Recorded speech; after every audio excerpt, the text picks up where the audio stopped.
नमस्कार मित्रों, मैं कान्हा राम सैनी मेरे यूट्यूब चैनल संस्कृत ज्ञान गंगा में आपका स्वागत करता हूं। सांख्य कारिका का हम अध्ययन कर रहे थे और सांख्य कारिका में हमने अब तक 1 से लेकर के 18 कारिकाओं का विस्तृत अध्ययन कर लिया था। उसके बाद आज के इस वीडियो में जो सांख्य कारिका की जो अगली 2 कारिकाएं हैं, 19वीं कारिका और 20वीं कारिका, इन दोनों कारिकाओं का आज इस वीडियो में हम अध्ययन करेंगे। जो 19वीं कारिका है उसमें कहा गया है कि तस्मात् च विपर्यासात् सिद्धम साक्षित्वम अस्य पुरुषस्य केवल्यम माध्यस्थम दृष्टत्वम अकर्तुभावस्य। जो 19वीं कारिका है, इसके अंतर्गत जो पुरुष है उसके साक्षित्व आदि धर्मों के बारे में कहा गया है। आदि धर्मों को के बारे में तर्क सिद्ध किया गया है। तो यदि हम इस कारिका का अन्वय देखते हैं तो अन्वय इस प्रकार होगा, तस्मात् विपर्यासात् अस्य पुरुषस्य। तस्मात् विपर्यासात् अस्य पुरुषस्य साक्षित्वम केवल्यम माध्यस्थम दृष्टत्वम अकर्तुभावश्च सिद्धम। इस प्रकार से ये 19वीं कारिका का अन्वय होगा। इसका अर्थ है कि तस्मात् विपर्यासात्, यानी उस पुरुष में तीनों गुणों के विपर्य होने के कारण, जो पुरुष जो तत्व है उस पुरुष तत्व में तीनों गुणों के विपर्य होने के कारण अस्य पुरुषस्य, इस पुरुष के, अस्य पुरुषस्य, इस पुरुष के साक्षित्वम यानी साक्षित्व धर्म, केवल्यम केवल्य धर्म यानी मोक्ष धर्म, माध्यस्थम, माध्यस्थम का अर्थ होता है तटस्थता रूपी धर्म, दृष्टत्वम, दृष्टा, अकर्तुभावस्य और अकर्ता रूपी धर्म सिद्धम यानी सिद्ध होता है। तो इस प्रकार से इस कारिका का अर्थ होता है कि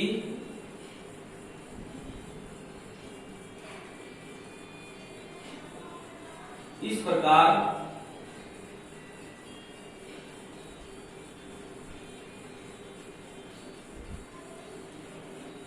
पुरुष में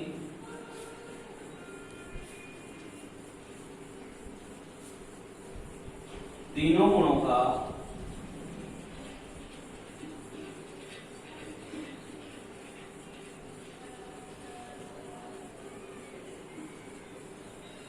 विपर्य होने के कारण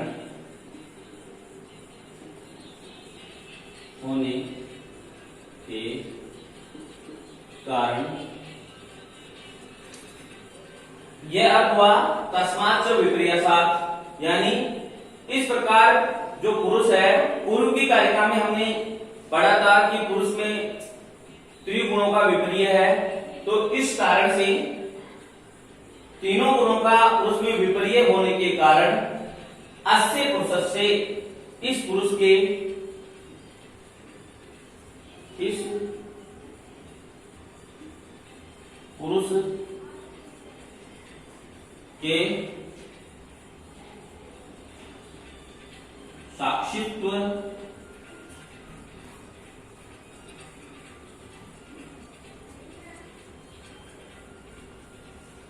केवल्य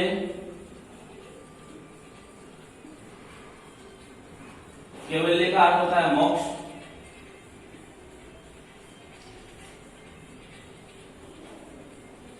माध्यस्थम का अर्थ होता है तटस्थता,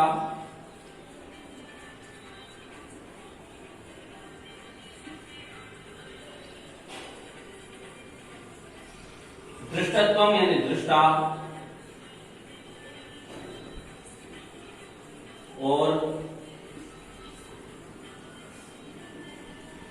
अकर्तृभाव यानी अकर्ता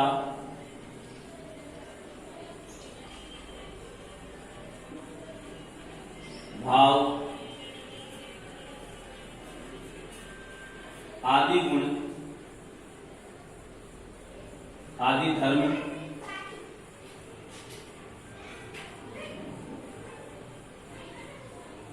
सिद्धम का अर्थ होता है सिद्ध होते हैं।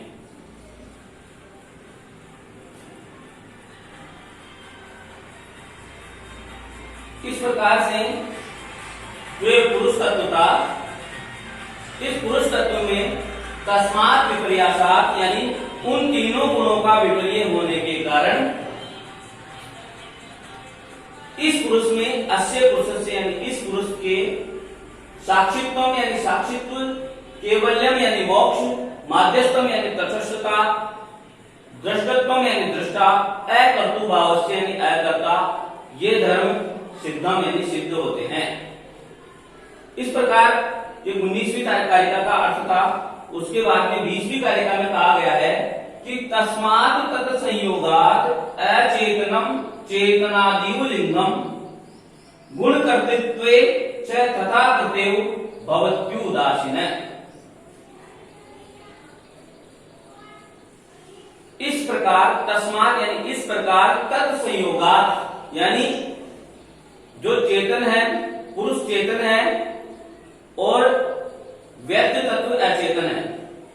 पुरुष चेतन है और व्यक्त तत्व अचेतन है, परंतु पुरुष का और व्यक्त तत्वों का संयोग हो जाने के कारण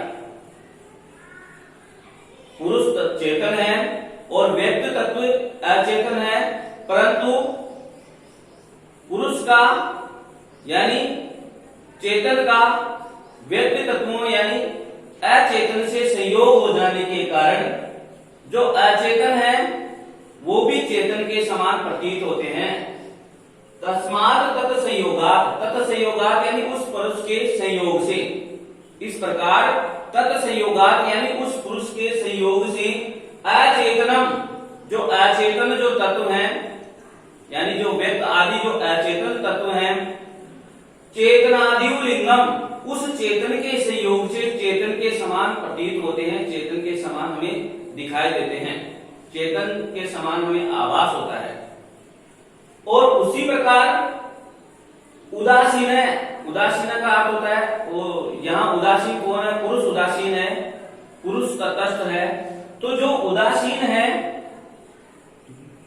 तो वो पुरुष अकर्ता है। तो जो उदासीन है और गुण कर्तृत्व और गुण है जो व्यक्त आदि जो गुण है ये करता है और पुरुष अकर्ता है यानी उदासीन है, फिर भी पुरुष का कर्ता का और अकर्ता का संयोग हो जाने के कारण जो अकर्ता है जो उदासीन है, जो उदासीन जो पुरुष है वो भी कर्तव्य कर्ता के समान हमें प्रतीत होता है। तो इस प्रकार से इस कारिका का अर्थ होता है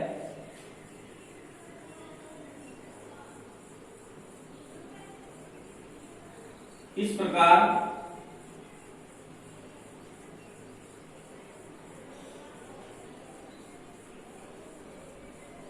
चेतन का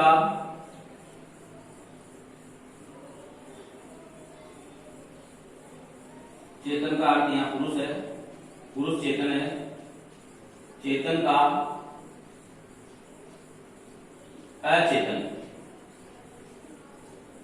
अचेतन यानी व्यक्त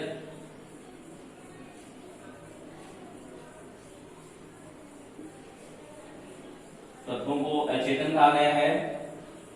तो इस प्रकार चेतन यानी पुरुष का अचेतन यानी व्यक्त तत्वों से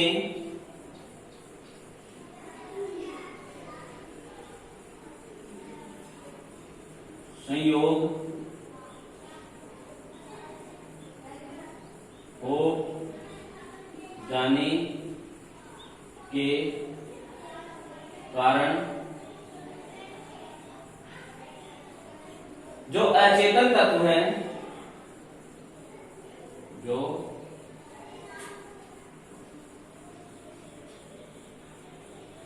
अचेतन व्यक्त तत्व हैं, वे चेतन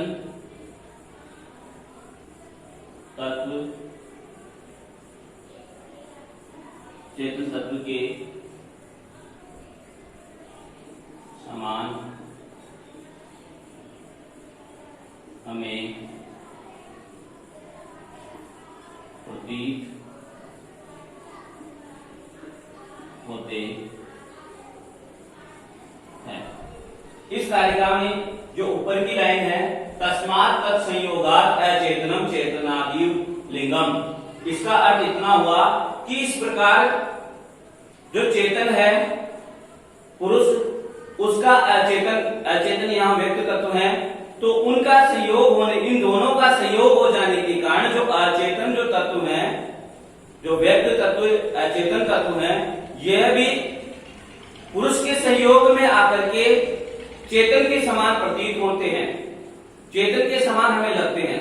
जिस प्रकार यदि हम कोई ये एक उदाहरण लें कि जैसे कोई घड़ा है और घड़े में यदि हम गर्म पानी डालते हैं तो घड़ा हमें गर्म प्रतीत होगा, और यदि हम उसके अंदर ठंडा पानी डालते हैं तो वो हमें ठंडा प्रतीत होगा। यहाँ पर जो घड़ा है वो तटस्थ है, न तो वो ठंडा है न गर्म है, लेकिन उस तत्व के संयोग में आकर, उस पानी के संयोग में आकर वो गर्म है तो गर्म और ठंडा है तो ठंडा हमें प्रतीत होता है। इसी प्रकार जो अचेतन तत्व है वह चेतन पुरुष के संयोग में आकर के हमें चेतन के समान प्रतीत होते हैं। तो यहां मैंने उदाहरण लिया, जैसे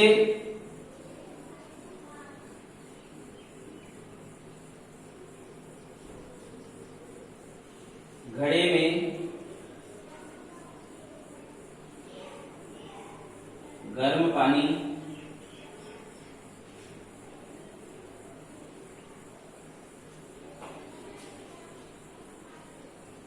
डालने पर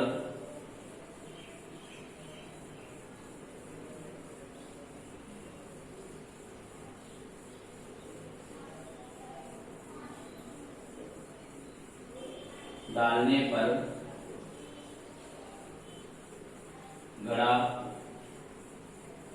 हमें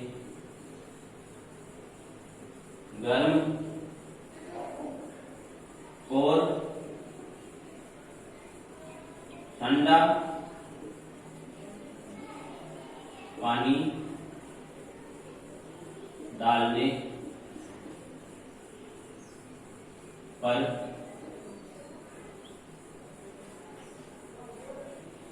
घड़ा हमें ठंडा प्रतीत होता है। उसी प्रकार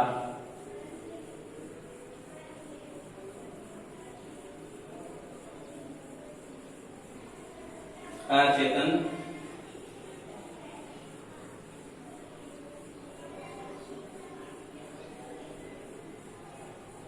तत्वों का चेतन पुरुष से संयोग होने के कारण अचेतन तत्व भी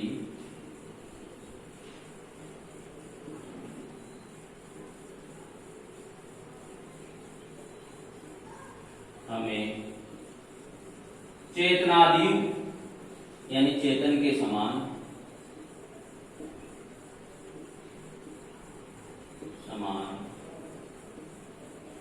प्रतीत होते हैं।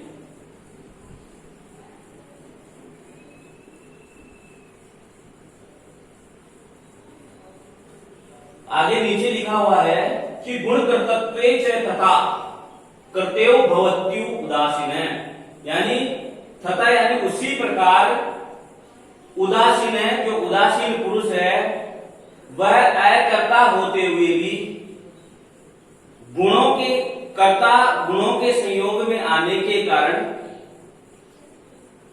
हमें कर्ता के समान प्रतीत होता है। जिस प्रकार यदि हम उदाहरण लें तो यदि कोई चोर पकड़ा जाता है और उस चोर के साथ में कोई जो चोर नहीं है वो व्यक्ति भी पकड़ा जाता है, तो जो चोर नहीं है वो व्यक्ति भी हमें चोर प्रतीत होने लगता है। तो उसी प्रकार जो ये उदासीन पुरुष है वो अकर्ता है परंतु और गुण करता है, तो उन गुणों का उदासीन पुरुष के संयोग हो जाने के कारण जो उदासीन पुरुष है वो भी हमें कर्ता के समान प्रतीत होने लगता है। उसी प्रकार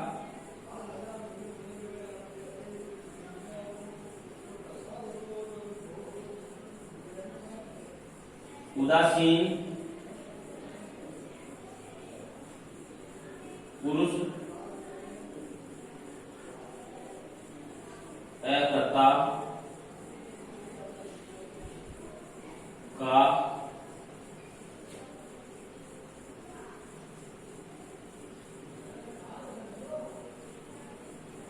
व्यक्त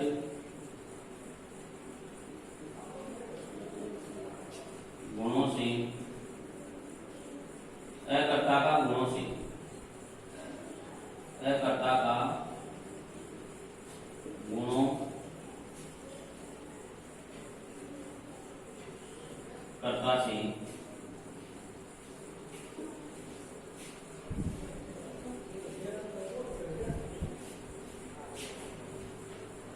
संयोग हो जाने के कारण होने के कारण उदासीन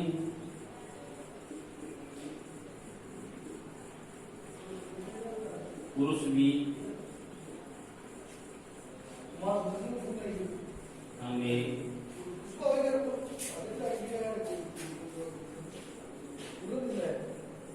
कर्ता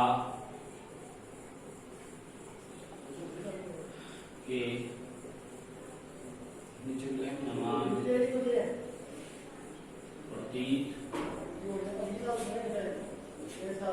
होता है। इस प्रकार से इस कारिका का अर्थ हुआ कि जो अकर्ता है वो पुरुष है और जो कर्ता है वो गुण है, परंतु अकर्ता का कर्ता से संयोग हो जाने के कारण जो कर्ता नहीं है वो भी कर्ता के समान हमें प्रतीत होने लगता है। और इसका उदाहरण मैंने बताया कि जैसे अचोर है उसका चोर के साथ पकड़े जाने के कारण जो अचोर है वह भी हमें चोर के समान प्रतीत होता है। इस प्रकार इन दोनों कारिकाओं का मेरे द्वारा अध्ययन करवाया गया आपको। यदि आपको ये वीडियो पसंद आए तो इसको अधिक से अधिक शेयर करें, मेरे चैनल को सब्सक्राइब करें। आज के लिए इतना ही, मिलते हैं अगले वीडियो में। धन्यवाद।